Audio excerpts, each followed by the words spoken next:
Right now we are on the way to do half of the Golden Mile from The World's End, the film starring Simon Pegg and Nick Frost. And we're going to interview them after we do half the Golden Mile. So I'm going to be drunk. To The World's End. So I'm going to try and explain this plot to you over the course of all these bars as I get drunker.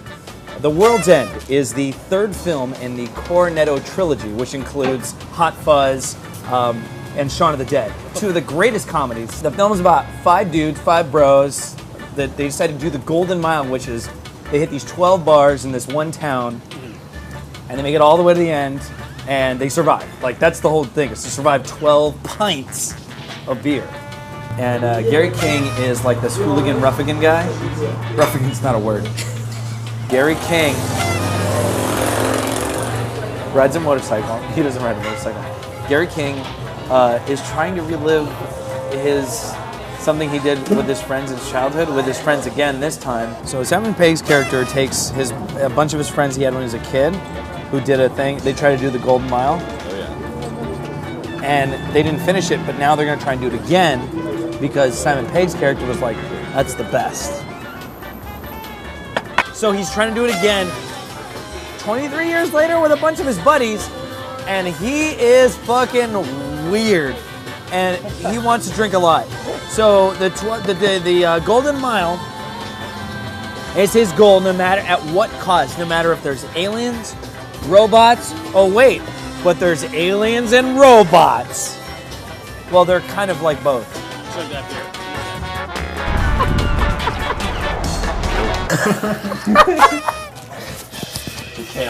Kale, where are we right now? Okay, so currently we're at the Two Towers where the... Sorry. It's alright. Sorry. Off the beaten path, what is the film that you guys think is the one that has the most depth that you guys watch, that has that sort of depth that remains with you like that, like this film would? Raising Arizona is always a film that I love in that regard because it has lots of detail going on.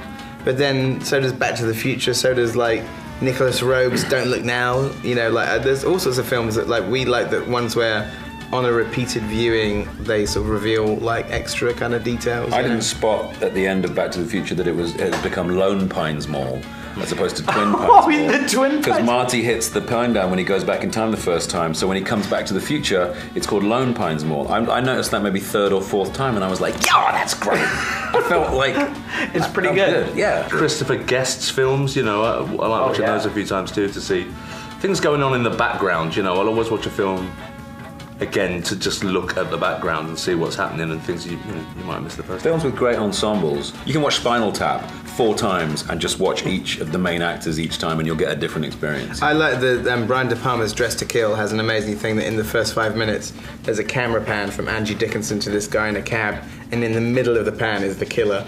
And it's like when you watch it a second time, you like pause, it's like, there it is, there he is. When you're making a trilogy, what kind of like pitfalls you have to watch out? What sorts of things are you building up for? When we made Shaun of the Dead, we didn't think that there were going to be 3 films. So really the trilogy did not come up as an idea until we'd made Hot Fuzz. So Hot Fuzz was just the next film that we wrote after Shaun of the Dead, and it had some linking factors thematically and a couple of running jokes and obviously returning cast. But the idea of doing 3 films, it wasn't like back in 2003 we said, this is our grand plan for the next 9 years. When you make a film, you don't know, no matter how popular the medium you're working in, the genre, you don't know if you're going to make another one, you know. So we made Shaun of the Dead and felt lucky to make it. When Hot Fuzz came about, we thought, hey, we can make like a thematic sequel here. We can carry on looking at certain ideas. We can use similar people. We can make them look like they're related. And then the notion that we might make 3 films came about, and we realized that we could wrap the whole thing up in a lovely green ribbon. But you knew you were going to make a Cornetto trilogy when? During your whole filmmaking? After midway Hot Fuzz. Midway through Hot Fuzz. After Hot Fuzz. Because the story is this: we put a cornetto in Shaun of the Dead because it's a very effective hangover cure, according to Muggsy. Me. And then, so not medically proven.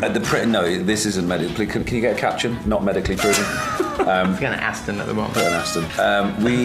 got free ice cream at the premiere, and we couldn't believe that we'd been given free ice cream. So when we were writing Hot Fuzz, one day we thought, let's put another cornetto in. This is the kind of ice cream, it's like a drumstick or a king cone. Let's put a cornetto, we might get free ice cream again. We didn't.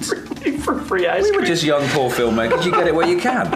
And then in the in the press for Hot Fuzz, some guy said, "Oh, is this the linking theme? Is this your?" And they go, "Yes, it's the 3 flavors cornetto. Like we meant to do it for some some artistic reason." Yeah. After Shaun of the Dead, we were young filmmakers and we'd been given all this free ice cream. We just didn't know what to do with it. You know, We were hungry for more. The thing that I imagine you're being the question that's most asked is about your role reversals in the film, correct? Almost, but not quite. The most asked question is how much of the script is improvised? 0. How much beer was drunk on set? 0. Okay, well then. But then no, third? you're right. It is asked a lot, and Okay. I think it's because it's interesting. People say, oh, it's such a different character, but the fact is the difference between Ed, Nick's character in Shaun of the Dead, and Danny Butterman, Nick's character in Hot Fuzz, is a vast gulf. It's the dynamic between us that's changed, whereas Sean and Nicholas Angel are the adults in the relationship and Nick plays the children. In this film, Gary, my character, is the child and Nick is the adult. It's not like we played the same characters in Sean and Fuzz. We didn't. They're very different. Nicholas Angel is older. Yeah, a hugely different character to Sean. You know, I like to think of it as this. It's the Hegelian dialectic of thesis, antithesis, and synthesis. If you take a undermotivated slacker and you cross him with an overmotivated overachiever, you get Gary King, which was the overmotivated slacker. Gary King is the synthesis of Nicholas Angel and Shaun of the Dead. You can wake up. Jesus. I really want to end this with one of my favorite things about Shaun of the Dead, which is I want to do white lines, but I want to do the zombie part. Go on then. If you don't mind. Right. So you guys start. Okay, ready?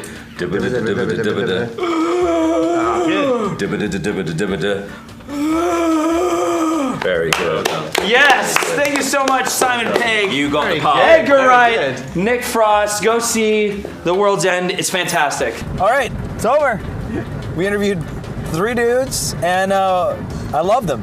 I love those guys. So they're really nice. Wait, look.